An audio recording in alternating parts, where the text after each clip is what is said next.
Mis queridos amigos, bienvenidos al podcast de marketing para restaurantes. Mi nombre es Vicente y como cada semana regreso a ustedes con un nuevo episodio para seguir profundizando en nuestro conocimiento del marketing y del emprendimiento gastronómico.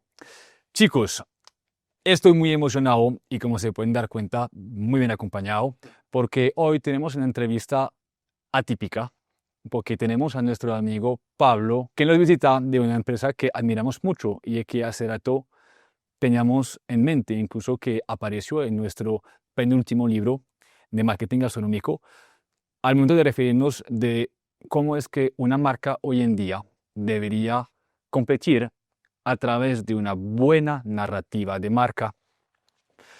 Ese negocio se llama Torre Alta, es el fundador Pablo. Hoy nos acompañan porque hace más o menos como 15 días tuvimos la oportunidad de sentarnos, compartir una cerveza, hablar entre amigos, y yo me di cuenta que Pablo tiene un recorrido muy interesante en el sector. La razón es porque, se darán cuenta enseguida, es de las pocas personas que montó su empresa teniendo que delegarla desde el primer día. Y eso hace de él un empresario desde el día uno. Y nosotros hemos hablado mucho en los meses anteriores la importancia de pasar de ser emprendedor a empresario. Y a él le tocó ser empresario inmediatamente. Yo quiero hoy, a través de su testimonio y de su intervención, que ustedes puedan aprender de su filosofía, porque es muy inteligente, sabe lo que quiere con su emprendimiento, ha entendido el valor del tiempo, de gustarse también su negocio, y quiero que lo tengan como referente a la hora de ejecutar sus emprendimientos, sus proyectos, para que puedan acudir a esa experiencia y tomar mejores decisiones. Pero como siempre, muchachos, como siempre les invito a calificarnos en Apple Podcast, en Spotify, sobre todo a suscribirse al canal de YouTube para que juntos podamos acortar su curva de aprendizaje. Dicho eso, mi hermano, te agradezco mucho por estar con nosotros hoy, por llegar con las manos llenas, no vacías, y por tomar el tiempo de venir a compartir tu experiencia. Claro. Quisiera que pudiésemos empezar con una pequeña intro tuyo, que nos dices quién es Pablo, qué es Torre Alta y empecemos a conocer de tu recorrido, de tu vida. Vale, Vince. Pues primero que todo, muchas gracias por invitarme aquí al podcast. Hay algunas casualidades ahí que me parecen chéveres y es que cuando Marce me habló para que tuviéramos esta conversación, pues resulta que el chat ya tenía un historial grande y es que ya habíamos habíamos jugado distintos roles, pero siempre valorando el trabajo de ustedes en cuanto a, habíamos asistido a masterclasses, yo había comprado el libro de emprendedor a empresario gastronómico, que tiene mucho que ver con todo el cuento que vamos a hablar hacia adelante. En fin, los podcasts, en YouTube había visto varios, y ustedes del otro lado nos habían mencionado pues en el libro y en algunos posts también alrededor de algunas de las cervezas y la narrativa alrededor de ellas. Entonces es como que conexiones por varios lados y hasta hoy nos sentamos, así que un gusto. Pablo Donado, la cervecería Torre Alta, que es una cervecería, digamos, antioqueña, porque su base de producción, su planta de producción está en El Retiro, Antioquia, pero los puntos de venta, tenemos 6 puntos de venta actualmente pues en varios puntos de la ciudad de Medellín, el Alto de las Palmas y bueno, y el del Retiro en la Glorieta de Don Diego. Una cervecería que llevamos 10 años, digamos 10 años desde el origen, como un tema de hobby y más comercialmente y con la planta principal hace 5 años. Eso es el cuento, la intro de Torre Alta. Hablemos del origen, como lo acabas de mencionar, porque si recuerdo bien, tú empezaste tu negocio en la finca de tus suegros. Correcto. Es correcto, ¿cierto? Cuéntame un poquito de esos inicios, porque hoy vemos a Torre Alta como una empresa grande aquí en Medellín, pero empezó en un cuartico y ahí estaba. Así es. O hasta si nos devolvemos un poco más, yo creo que el origen fue de haber vivido un tiempo en Europa y haber conocido la cultura cervecera belga. Eso fue una de las cosas que más me impactó, todo ese arraigo al día a día, a la cultura, esa diversidad de las cervezas, ese tema de que los monjes hicieran cervezas. Entonces allá eso me impactó mucho, me llamó mucho la atención, lo contrasté con el mercado local y pues era un mundo, otra dimensión. Y fuera de eso, pues en Bélgica el tema del ciclismo, tú sabes que es una religión. Entonces al yo presenciar y vivir esa conexión de esas dos cosas, que desde mi perspectiva en ese momento pues eran medio incongruentes, el hecho de que estuvieran juntas, porque pues en Colombia de pronto es muy Latinoamérica, o tú eres A o tú eres B, tú eres o un borracho o un deportista aburrido que no sale, ¿cierto? En cambio, el ver esa conexión de esos dos mundos en Bélgica y en general en Europa, me hizo como hacer clic de que ahí había algo en lo que yo quería trabajar. Entonces, más adelante, trabajar no, en lo que quería involucrarme, como hobby. Entonces, más adelante, un domingo cualquiera, 2015, le dije a mi esposa Andrea, no voy a ir a montar en bici este domingo, excepcionalmente, porque voy a hacer un curso de cerveza artesanal. Eh, yo tampoco sabía que uno podía hacer cerveza de manera casera. Yo pensaba que cerveza uno hacía con una planta de Bavaria de miles de millones de pesos. eh, pero pues vi que había un curso, me metí, fui el domingo y allá hicimos una cerveza. Bueno, por lo menos el inicio, la primera parte del proceso antes de fermentar, hicimos una cerveza y yo dije, wow, esto me gusta mucho. Y esto me gusta mucho es porque a mí me gustaba cocinar. Era mi segundo hobby después de la bici, cocinar.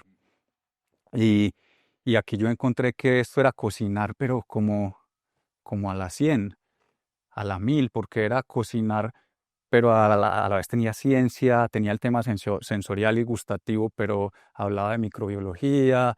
Y fuera es un proceso que toma un tiempo, porque tú haces la primera parte del proceso del mosto en un mes, pero tienes que esperar, perdón, en un día, pero tienes que esperar un mes a probar la cocción de hoy. Entonces es un tema de paciencia, y es un mes en el que fermenta, donde tú tienes casi cero injerencia en el proceso, porque es la naturaleza a través de la levadura. Entonces eso me parecía pues, mágico, de nuevo, pero ciencia, pero arte, pero cocinar. Y fuera de eso tenía el tema social de compartir.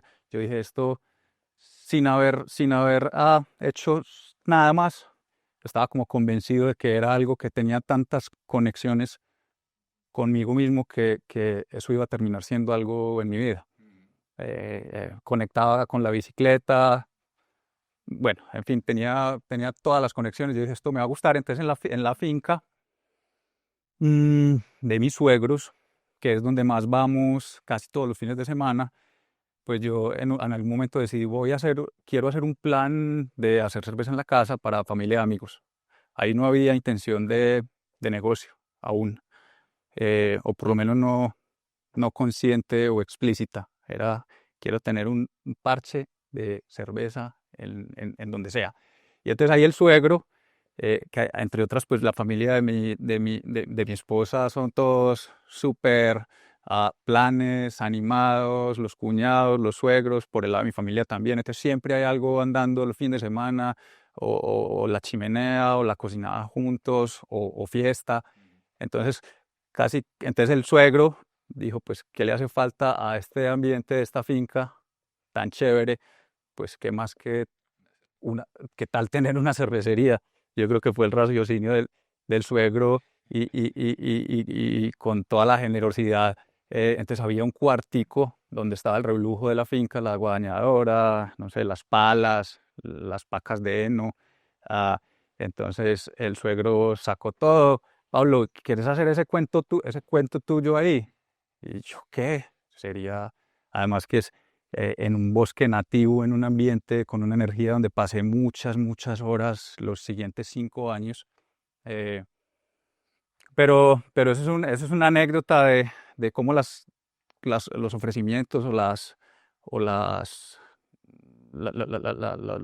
los pequeños apoyos sí, cambian probablemente el destino de las cosas, porque el tener el cuartico con todo el potencial, pues me hizo no comprar el equipo más sencillo de hacer cerveza, el que se guarda en un cajón, sino hacer uno más bonito, por lo tanto más eficiente, por lo tanto podía hacer cerveza con más frecuencia y ves, una cosa lleva a la otra a partir de tener un entorno 2 metros por 2 metros, pero con todo. Entonces tenía ahí un super equipo lindo, 250 cervezas diarias, no, cada vez que hacía, es decir, cada 8 días. Que eso suena mucho, pero pues no es nada, sobre todo con la familia y los amigos ya enganchados. Entonces ahí arranqué y ahí estuve, eso, 5 años haciendo cervezas. Esa fue mi etapa como de investigación y desarrollo. Pero todo impulsado por el hobby. Ahí yo creo que alcancé a hacer unas más de 200 distintas cervezas. Entonces imagínate las iteraciones de hacer esta, cambiarle tal cosa, quiero que quede más amarga, quiero ponerle otro toque, itere, itere, itere. Entonces fue un aprendizaje maravilloso, más allá pues como de todos los cursos y los estudios que posteriormente o en el camino fui haciendo, pero fue más esa escuela de hacer cerveza en casa y de todos los domingos estar en esa función. Y ya en la época, ¿sabías que se llamaba Torre Alta? ¿Ya le hayas puesto nombre o ya la sabes de Pablo? Estuvo unos meses sin nombre, pero en algún momento dije, pues pongámosle un nombre. Esto puede terminar en algo o no. Otra vez, no era que esto tenía que funcionar y esto tenía que ser mi negocio, porque pues yo trabajaba a tiempo completo en una empresa, pero yo no sabía en qué iba a terminar, pero sabía con mi back de negocios, yo estudié administración de negocios, pues había que registrar una marca, pues hay que hacerlo, ¿por qué no? Puede que termine en algo, puede que no. Y ahí con mi hermano, algún día montando en bicicleta, le dije, ¿cómo le ponemos a la cervecería? Y la idea fue de él, dijo, como Torre Alta, llamémoslo Torre Alta, porque pues Torre Alta tiene, la historia alrededor del nombre, pues tiene mucha profundidad y nos ha direccionado y nos ha llenado de mística y de energía, y es porque mi papá murió montando sobre su bicicleta, subiendo a una montaña que se llama Torre Alta, cerca de la finca donde vivimos toda la vida, por Tablacito. Él estaba subiendo ahí en su bici, él tenía ese ritual y arriba en el alto parqueaba su bici, observaba la vista y pues tenía su momento de eso, de ritual, de reflexión, de apreciación, y eso después lo conectamos en ese momento de decir el nombre, le dimos muchas conexiones porque queríamos una cerveza que fuera un disfrute, que fuera un ejercicio contemplativo, que no fuera beber por beber, que no fuera tomar litros de cerveza, sino unas cervezas distintas, genuinas, particulares, más alcohólicas además. Entonces eso hacía también que la forma de consumo en general las cervezas de Torre Alta pues sea de más tiempo, de más disfrute y también de más ritual. Entonces ahí como que Torre Alta hacía mucho sentido, además de hacerle el homenaje al viejo y de voltear una historia triste a un cuento que es lo que es la vida, a un homenaje y a un cuento que ya es gran parte de nuestra vida. Así es. Estuviste 5 años entonces, en la finca de tus suegros. ¿A partir de qué momento Torre Alta se volvió entonces una empresa y un negocio? Porque lo has dicho mucho, hasta el momento era un hobby, era un hobby, era un hobby, y luego se volvió un negocio. ¿Qué pasó ahí? Sí, estando todavía en la finca hubo como unas señales de que ya reales de mercado, y es que, por ejemplo, pues empezó como a generar un voz a voz de que había una persona que estaba allá en esa montaña, porque es una montaña, que estaba haciendo una cerveza especial, distinta. Y entonces un poco los restauranteros de Medellín, o por lo menos un grupo, se acercaron, muchos a partir de una de esas primeras, o de la primera feria de cerveceros artesanales, de la primera toma cervecera, se llama ese evento. Fuimos a esa y llevamos las poquitas botellitas que teníamos, y ahí como que fue una chispa, y ahí hubo un punto de que estas restauranteros como Laura de Ocio, como Carmen de Carmen, como John, pues que ahorita es Zambombi, en ese momento no era Zambombi, pero John, ellos empezaron desde ese momento como interesados en el producto, en tener cosas distintas en sus restaurantes, en complementar la cerveza industrial que manejaron pues por siempre. Entonces ahí eh, había ya unas señales de mercado. Empezamos a comercializar un poco, solo como por prueba piloto, cosa que nunca dábamos abasto. Pues yo trabajaba todos los domingos y los miércoles salía del trabajo a las 5 de la tarde y subía a Río Negro. A las 5 de la tarde en Medellín, subía a Río Negro a embotellar la producción de un mes atrás. Y bueno, igual pasábamos muy bueno, me llevaba compañeros del trabajo, era un super plan, pero era mucho trabajo. Entonces, ah, ya con esas señales de mercado, y en el 2019, yo con mi hermano, pues le dije, flaco, vamos a llevar esto al próximo nivel. ¿Cuál será ese próximo nivel?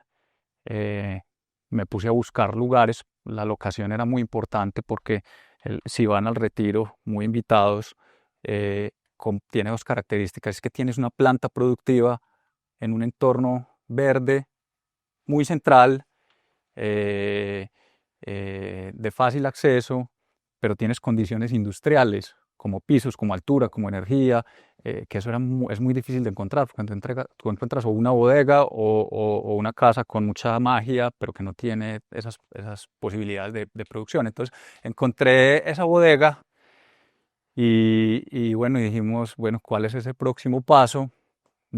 Fue varios ires y venires respecto a la decisión de qué tamaño, socios o no socios, recogíamos plata de terceros o no. Y al fin decidimos, no, vamos a hacer lo que podamos hacer los dos hermanos con el capital que tenemos, que eso determine el tamaño. Inicialmente teníamos un plan de negocios, digamos, más ambicioso, que exigía capital, Mucho más. pero mi racional ahí fue más de prudencia, digamos, porque Torrealta desde allá tenía muchos pretendientes, porque era un negocio pues bonito, entretenido. Entonces pues socios no le hubieran faltado en su momento, y pues de hecho hubo ofertas y todo, pero, pero el racional detrás de eso era: si sale bien, no pasa nada, pero si sale mal, podría convertir lo que hoy es un plan, un disfrute familiar y de amigos, en algo muy tormentoso.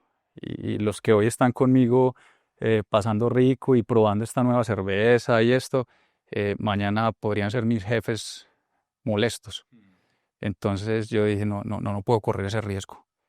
Y bueno, desde hoy, desde hoy en una buena situación de empresa, pues es una cosa, pero si no hubiera salido así, eh, creo que eso fue lo que me hizo irme por el lado prudente de no arriesgar amistad, familia, y ir pues con mi hermano a aventurarnos solos. Ese fue como el origen de ese tema. Y a hoy sientes que esto ha sido una excelente decisión, pues no le deben, entre comillas, nada a nadie, siguen disfrutando de lo que hacen sin tener que necesariamente contar con la presión económica, pero también moral de devolver a la otra persona la plata que ha invertido y la plata que le corresponde. Sí, obviamente muchos empresarios pues hablan de la importancia y del aporte de muchos socios o de varios socios diversos, y eso está claro, pero pues en nuestra historia particular, mi hermano es financiero, él también trabaja en el sector corporativo a hoy. Eh, entonces él tiene más el tema de números y yo pues como el resto de cosas, desde maestro cervecero hasta pues eh, gerente, eh, pero con eso y el apoyo de la red que uno tiene de amigos y de cercanos, pues termina siendo un team que hasta hoy ha sido suficiente y tiene unas ventajas, es que decidimos rápido. Nuestra junta es montando en bicicleta y tomamos decisiones como que le jalamos a esto o no. Sí, hágale, vamos, o no. Y se siente una libertad, claro, porque pues es lo nuestro. Si nos equivocamos, es nuestra equivocación y no pasa nada, pues por lo menos nada que trascienda y que afecte otras cosas. Excelente. Yo quiero darle doble clic sobre algo que mencionamos al principio, que es el hecho que pues tú en la época tú tenías un trabajo y que pues, Hasta hace un año y medio apenas. o sea, que durante mucho tiempo estuviste trabajando mientras montabas tu empresa y la manejabas. Y te tocó delegar desde el día uno. ¿Cómo fue para ti este proceso? Por eso la idea que los chicos ahora tuvieron para el título de ese podcast es Empresario desde el día uno. ¿Sí? ¿Cómo fue para ti esta experiencia? ¿Sientes que gracias a eso hoy tienes más tiempo, más tranquilidad porque desde el principio tuviste que delegar? ¿Qué ha sido ese proceso? Sí, el tema de empresario es que pues yo trabajé 20 años en Isagen, y ahí pues trabajé tiempo completo. Entonces yo empecé en los últimos años con el tema de Torre Alta, como te decía, domingos o trasnochadas, eh, pero no podía en ningún momento, es decir, no tenía un segundo de tiempo libre. Y eso me trajo unas cosas en mi historia particular, unas cosas muy positivas. De nuevo, hay emprendedores que son más de la teoría de hay que quemar las naves, hay que lanzarse sin paracaídas porque si no, no tengo el ímpetu para sacar esto adelante. Este es un caso distinto, de pronto no tan común, en el que yo seguí trabajando, me exigía mucho en todo sentido, pero seguí trabajando hasta el punto en el que Torre Alta ya tenía un tamaño, pues, digamos, que para mi expectativa y mi posición, pues era suficiente. Entonces ya no implicaba como tan salto al vacío. eh, y eso trajo muchas cosas buenas, Vincent, porque pues por lo menos se me vienen tres a la mente. Una es que me exigía un foco increíble. Cuando tú no tienes tiempo, la focalización es absoluta. Tienes que rendir. Y, Sí. la teoría del 80-20 del Pareto puede que se haga más extrema. O sea, tienes que lograr todo en el 5% del tiempo o en el 3 o en el 2. Entonces no tienes tiempo para hacer bobadas. Entonces, tener un superfoco a raíz de no tener tiempo me ayudó mucho. Eso fue una de las cosas. Lo otro pudo haber sido el tema de equipo, y es que muy rápido, inclusive desde que estaba en la finca con una producción pequeña, ya empecé, ahí tuve una primera persona ayudando, compañero de la universidad. Entonces ya empecé a contratar aún desde ese momento. Entonces me exigió delegar, como tú decías, y, y, y, y eso hizo que muy rápidamente armara un equipo y que Torre Alta no dependiera de mí del todo. ¿cierto? Yo iba más direccionando en ese 5% del tiempo, pero de resto ya lo hacía un equipo en los años posteriores.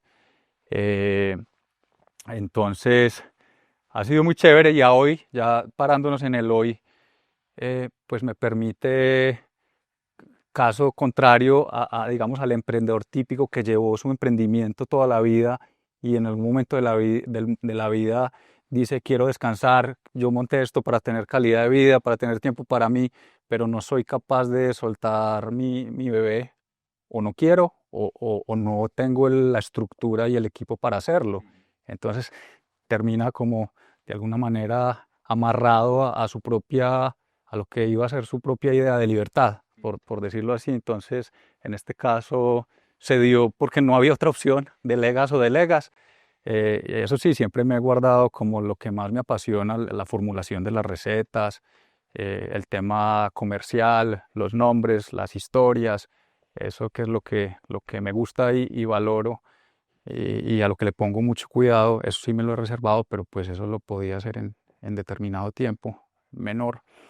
Entonces esos son dos elementos y tal vez si hubiera un tercero de ser empresario o de ser emprendedor desde un trabajo fijo, eh, podría ser también el hecho de que este emprendimiento no tiene esas presiones o no surge como desde la necesidad De ganarse algo. de que tienes que ganar y de que tiene que funcionar. Entonces las presiones son muy distintas. Yo estaba simplemente en mi hobby y no tenía nada que perder, todo era disfrute y si funcionaba era un gol y luego daba el paso y si no funcionaba es el mejor hobby que pude haber tenido.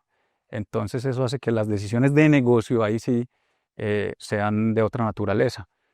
No escatimar en cosas que no tienes por qué escatimar. Entonces eso hace que por ejemplo, en temas aterrizados, en temas de ingredientes, comprar una levadura o un lúpulo de tal parte del mundo que sería irracional para alguien que esté montando un negocio de cervezas por el costo que tiene. Eso en ese momento a mí no me importaba porque era inversión en mi hobby y eso hizo que la cerveza tomara un nivel y que sobresaliera en muchos sentidos o invertir en el tema de marca ese tipo de cosas, porque simplemente es algo que quiero hacer, que es chévere, que lo hago desde la voluntariedad y no desde la presión de que este negocio tiene que funcionar y si no estoy en problemas. Entonces mira que también ese escenario de el oficinista como, como yo mismo me hacía autobullying hay veces trabajando desde lo corporativo, el oficinista puede lograr este Un tipo de mejor cosas y ingreso. ¿por qué no? Mm, Antes de pasar al tema de los cuentos y narrativas que acompañan tus productos, me mencionaste algo hace 15 días que era muy interesante. Es que mira que, habiendo un paréntesis, que tú llegaste a ser gerente de recursos humanos en Isagen, que la debe tener claro de cara a la capacitación, la estructura, la entrevista, etcétera. Me dice, ¿sabes qué? A pesar de saber todo esto, yo en mi negocio, mi equipo de trabajo, como que yo entendía el valor de construir todo eso, este proceso, pero premia la cultura, su actitud, la persona, y no lo hice tan rígido. Y eso a ti te funcionó muy bien. ¿Cómo fue ese proceso? ¿Por qué preferiste hacerlo así en lugar de, llamémoslo, burocratizarlo? ¿Cómo hacer tan rígido, sino más flexible? Sí, pues yo creo que eso es de fondo es como el dicho de entender las reglas para poderlas romper. Yo en Isagen mi carrera fue inicialmente en temas de innovación y de mejores prácticas organizacionales. Entonces es un tema muy de creatividad, de cosas nuevas, de hacer las empresas actuales distintas. Ahí aprendí muchas cosas y fue gran base. En general, todo lo que pasa en Torre Alta tiene una base muy grande con lo aprendido y capitalizado de Isagen. Por eso, pues, tengo una eterna gratitud en todo sentido con la empresa y con los jefes y con todo. Entonces, temas de innovación primero, luego temas de desarrollo organizacional. Entonces, diseñar una organización, diseñar sus procesos, su estructura, luego sus cargos, sus funciones, las competencias que requieren las personas que van a ejecutar esas funciones. Entonces, pues a mí se me hace, pues después de 20 años, tengo insertado un poco el tema de crear una organización desde cero o transformarla o adaptarla, que son cosas que para el emprendedor que de pronto no tiene ese back, pueden ser de las cosas difíciles. Y Para no hablar de la alternativas. gestión humana, que después pasé, luego de ser director de desarrollo organizacional, se jubiló la persona de gestión humana y pues tomé ambos cargos y quedé director de desarrollo organizacional y gestión humana. Entonces ahí el complemento ya del tema humano, de contratar, de formar. Pero entonces conectando eso con tu pregunta de ahora en Torrealta, ¿qué tanto es así? Pues unas cosas se parecen, pero muchas otras no. Es como que hay que entender que la dimensión de las empresas, el mercado en el que se encuentran. Entonces yo no soy riguroso con muchas de las cosas y no sigo necesariamente el manual no sé, de diseñar un cargo. No, déjalo más abierto para que la gente pueda dentro de su autenticidad expresarse, o cosas como de las que se habla mucho en nuestro entorno, como el protocolo de servicio. Yo digo, sí, yo entiendo la necesidad, es importante, pero yo no llego a tener un guión que los muchachos estén recitando como loras, en vez de que ellos dentro de su autenticidad y de lo que sea, en lo que se hayan formado y la forma que encuentren de conectar con los clientes, que entre otras se vuelve recurrente. Entonces un libreto clonado, repetitivo, aburre. Entonces, por ejemplo, ese tipo de cosas, ¿sabes?, son en las que yo digo, no, entiendo la importancia, pero podemos flexibilizar un poco ahí, por ponerte ahí un par de ejemplos. Excelente, muy bien. Y me gusta mucho que lo menciones porque no podemos confundir, o sea, el proceso no puede pasar encima de la persona. Uno por más que estandarice, si no invierte en la personalidad, capacidades blandas, comunicación del equipo de trabajo, si se siente bien o mal, como que por más estandarizado que sea el proceso, no quiere decir que la persona va a ser un excelente prestador de servicio, por ejemplo, a la hora de atender la mesa. Y que es algo que tenemos que cuidar mucho y consecuentemente disociar la estructura y la cultura, que si bien van muchas veces de la mano, vuelve siempre a cómo la persona se siente con la marca, qué tan motivada, qué tanto encaja también con el puesto, y que luego, como tú los dejes libres a experimentar su trabajo y ver cómo ellos se expresan a través de su personalidad. Voy a pasar a otro tema que me gustó mucho. Decías que una de tus responsabilidades favoritas en la empresa es cuidar los cuentos. Tú le llamas la mística también de la cervecería, ¿cierto? Y ya conecto con la mención que tuvimos de una de tus cervezas en nuestro libro, que es el Rey de Palmas, que, bueno, no lo pueden ver desde aquí, muchachos, pero detrás de las cervezas de Pablo existe un cuento para cada producto, y que siempre va conectado a ese concepto de narrativa de marca, que es agregar valor al producto para transmitir una historia, unas creencias, unos valores, y eso en sí crea una experiencia que va más allá que la sola calidad del producto, sino que transmite un cuento, ¿sí? Y eso permite destacar en el sector, llamar la atención y generar también afinidad.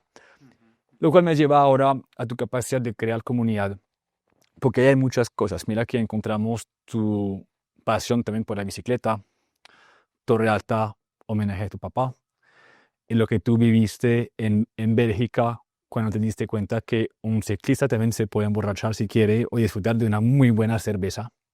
Sí, ni tienes que emborracharse, simplemente disfrutarla, van de la mano.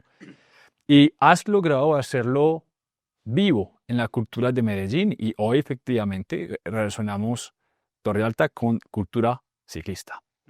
Quisiera preguntarte si todo eso lo tenías muy claro o simplemente por alinear tu pasión, tus intereses con tu negocio y con tu comunicación has logrado intuitivamente a crear una comunidad de gente que cree en lo que tú haces. Yo creo que es una mezcla de ambas cosas. Yo creo que hay mucho de simplemente de que surgió a partir de unir pasiones, es decir, nunca hubo un focus group que dijera, hay mercado, hay muchos ciclistas en Medellín y a esos ciclistas les podría interesar tomar cerveza, como sería el ejercicio en otro lado. Simplemente fue surgiendo esa conexión que entre otras va más allá del ciclismo como tal. Yo creo que se ha ido ampliando a todo el que sienta que quiere tener un balance en su estilo de vida. Entonces, pues trotadores, gente que va al gimnasio, eh, o aunque no haga deporte, pero que quiere, que tiene como esa intención de balance y de equilibrio en su vida. Entonces trascendió el tema del ciclismo. Lo que pasa es que el ciclismo es lo más llamativo en nuestra marca, pues porque somos ciclistas y los amigos son ciclistas y el logo se nos ocurrió obviamente el ciclismo y el cuento y la historia del papá, pues ciclismo.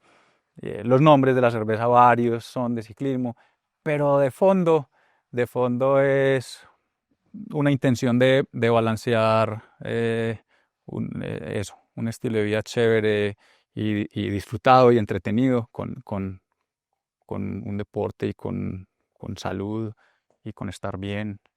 De eso es de lo que se ha tratado y se ha dado de manera muy natural. Ahora, lo que mencionabas de las historias de las cervezas, todas tienen su cuento. Pues mencionaste el Rey de Palmas. El Rey de Palmas, el cuento rápido es que mi hermano ese día íbamos a hacer una cerveza, pero él tenía por la mañana la cronoescalada de Palmas y él es muy buen ciclista y ganó la cronoescalada de Palmas. Luego hicimos la cerveza, una cerveza nueva que no tenía nombre y le íbamos a poner el Rey de la Montaña, como en el Tour de Francia, pero pues la montaña en este caso era Las Palmas.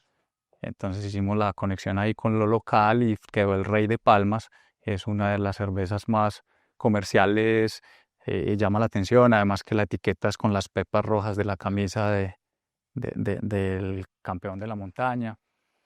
Y mira que son historias eh, que pueden ser, hay veces, sencillas o anecdóticas, es decir, no son necesariamente o sea, hay de todo, hay de la profundidad como la muerte del padre, pero hay otras que son simplemente cosas curiosas, como el niño sin padre, que es esta que yo tengo acá, pues viene de la misma historia, pero se dio de la coincidencia de que 7 amigos estábamos montando en bicicleta un día del padre, un domingo, y resultó que ninguno de esos 7 tenía papá.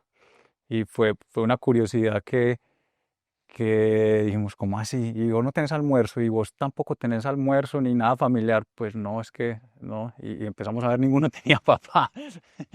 Y entonces hicimos la primera IPA, la primera IPA de Torre Alta.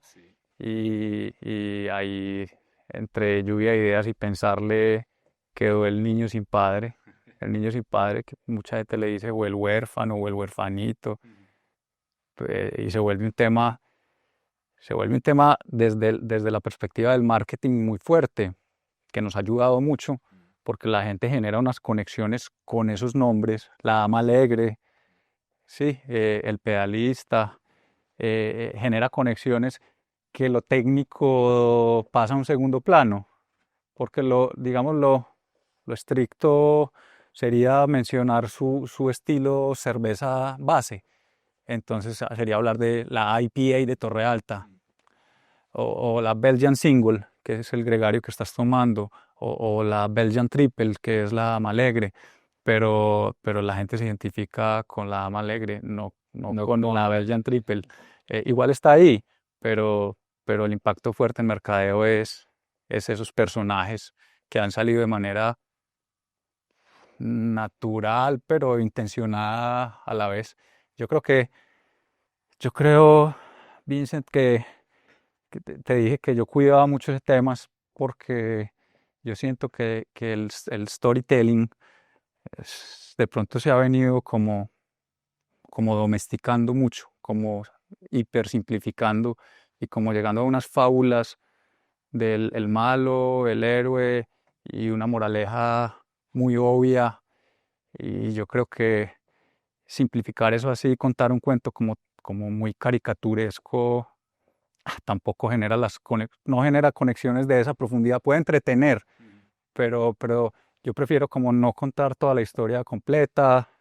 Mira que la historia es hecha a partir de la columna del tema de mi papá, que entre otras no es una cosa que contemos pues todo el tiempo. Tú no llegas a Torre Alta y dicen esta bicicleta que está ahí, la de el señor Carlos, que nada de eso siempre te va surgiendo. Y es la mística, ¿cierto? Exacto. Sí. Y las cervezas son unas microcápsulas, cada una con un cuento distinto, pero tiene vacíos, que deja espacio a la interpretación. Eso era más lo que quería decir, es no un storytelling ya digerido, sino algo en lo que tú como cliente seas más co-creador, más protagonista también, y que tú armes tu propia historia, así sea tergiversando esta, no importa, pero como es propia, genera esa conexión. Y eso es lo que yo creo que en gran parte ha generado la comunidad, que es lo más valioso que tenemos, es comunidad. Eso, a fin de cuentas, es el story making.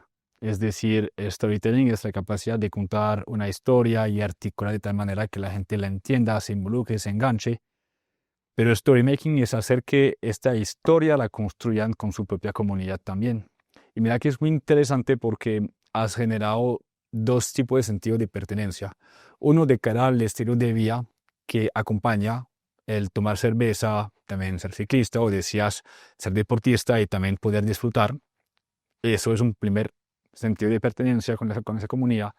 Y el segundo es el sentido de pertenencia con esta es la mía. O sea, yo me identifico con esa cerveza y ya, incluso yo la voy a recomendar. Incluso ya no la llamo, decías, el niño sin padre, sino el huérfano, el huérfanito. Como la gente se apropia de la cerveza y la comparte y la disfruta, ¿sí? Eso es realmente hacer un buen story making, más no solo storytelling. Fuiste más allá. Ya, ok, va. No conocía el concepto, pero pues de nuevo intuitivamente sentía que hacía falta ahí o que estaba yendo muy lejos el telling de ser muy explícito. Entonces, las historias incompletas, imperfectas y con vacíos eh, de pronto no están diseñadas para un wow tan grande, pero sí para unas conexiones más genuinas. Bacanísimo.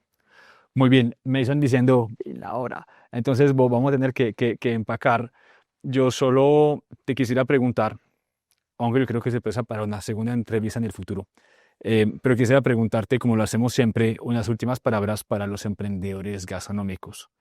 Yo siento que hoy tenemos un caso atípico y por eso me emocionaba tanto, un testimonio que no entra dentro de lo que es común y corriente, ¿sí? Viene esa un poquito a romper las reglas, que me encanta. Y no sé si de punto a raíz de eso le quieres comunicar algo a los emprendedores gastronómicos. Algo que dices, ellos tienen que llevarse eso porque es muy importante. Mm. A los emprendedores en general, yo creo que yo tengo por lo menos en este ámbito del emprendimiento, tengo digamos, faros o temas los que les pongo mucha atención, y uno es el balance, el mantener el balance y la integralidad, que creo que es una de las cosas que al jugar el rol de emprendedor se pierde más fácil.